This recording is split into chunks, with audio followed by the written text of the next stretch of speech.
La situation est très tendue dans plusieurs milliers d'entreprises algériennes, notamment les PME et PMI.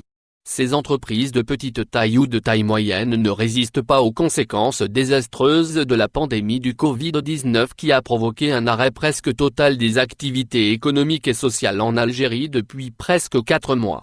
Une situation qui risque de provoquer dans une première étape plus de 200 000 licenciements, selon des sources proches du Forum des chefs d'entreprise, FCE, la première organisation patronale algérienne. Et ce bilan risque d'être encore plus lourd, allant jusqu'à menacer plus de 800 000 emplois si les conditions de la relance économique ne sont pas réunies d'ici le mois de septembre prochain. Les entreprises du secteur du BTP, commerce, transport de voyageurs, tourisme et agences de voyage, les activités du montage industriel et même l'agriculture ont été durement touchées par la chute brutale des activités économiques et commerciales depuis le 18 mars dernier.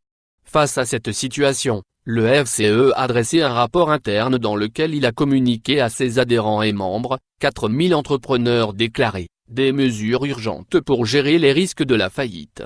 Parmi ces mesures indiquées dans ce rapport, on peut citer le maintien des activités économiques même à une cadence réduite en adaptant leurs process de production et ou réalisation de biens et services, continuer à exercer leur métier à travers le développement de nouveaux circuits de vente, distribution, paiement etc.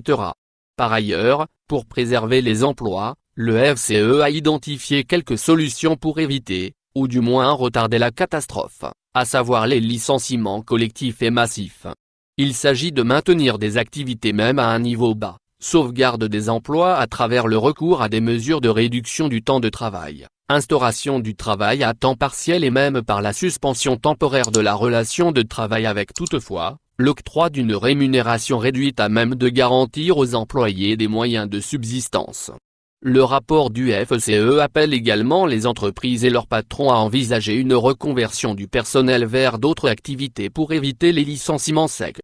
Les sociétés auront, aujourd'hui plus que jamais, un rôle social délicat mais ô combien important qu'elles devront assumer et peu importe les décisions qu'elles auront ou devront prendre, elles doivent se faire en relation constante avec les employés, discussions, négociations et accords mutuels lorsque cela s'avère possible, suggère le premier patronat algérien dans son rapport publié au mois de mai dernier.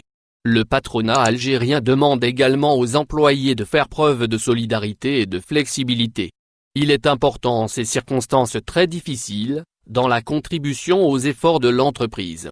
Ils devront, dans la mesure du possible, se montrer flexibles et solidaires avec leur société qui risque, ni plus ni moins, la faillite.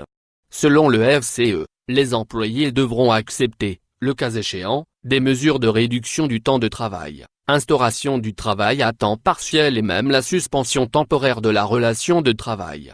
Ils devront également envisager une reconversion vers d'autres activités pour éviter les licenciements secs. Le rapport du FCE estime, par ailleurs, que les employés algériens doivent accepter, pour ceux qui le peuvent, de renoncer du moins à une partie de leur salaire durant cette période. Ils doivent également accepter, pour ceux qui le peuvent, de décaler la perception de la totalité ou d'une partie de leur salaire, à une période différée. Sans l'application de ces mesures urgentes, et en l'absence d'un accompagnement financier sérieux et concret de la part de l'État algérien, le secteur privé algérien sera ébranlé par l'une de ces pires crises qui menacent tout bonnement son existence. Une partie importante des 7 millions d'emplois créés par le secteur privé est en danger.